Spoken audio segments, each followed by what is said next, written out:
এদিকে ম্যানচেস্টার থেকে বাংলাদেশ বিমানের ফ্লাইট লাভজনক হওয়া সত্ত্বেও বারবার বন্ধ করে দেওয়ার পায়তারা চলছে। এর প্রতিবাদে নর্থ ইংল্যান্ডে বসবাসরত সকল প্রবাসীদের সাথে একাত্মতা পোষণ করে গ্রেটার ম্যানচেস্টার জাতীয়তাবাদী দল সহকারী হাইকমিশনার ও ম্যানচেস্টার বিমানে স্মারকলিপি প্রদান করেছে। বিস্তারিত জানাচ্ছে ম্যানচেস্টার প্রতিনিধি শাহ কাইয়ুম। গ্রেটার ম্যানচেস্টার জাতীয়তাবাদী দল ম্যানচেস্টার থেকে সিলেট বিমানের ফ্লাইট বন্ধের প্রতিবাদে ম্যানচেস্টারস্থ সহকারী হাইকমিশনারের কাছে স্মারকলিপি প্রদান করেন বিএনপি নেতৃবৃন্দ সোমবার। অবিলম্বে ফ্লাইট চালু ও বন্ধের আদেশ প্রত্যাহার করতে হবে।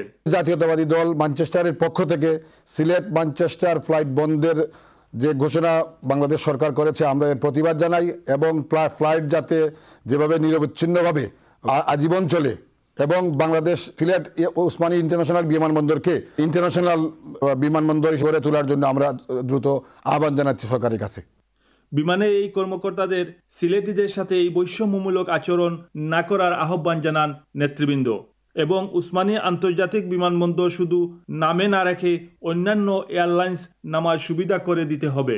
ম্যানচেস্টার টু সিলেট বিমান বহাল থাকুক এবং তার সাথে উসমানী বিমানবন্দর আন্তর্জাতিক বিমানবন্দর রূপে হোক, যাতে অন্যান্য বিমান এখানে আসা যাওয়া করতে পারে।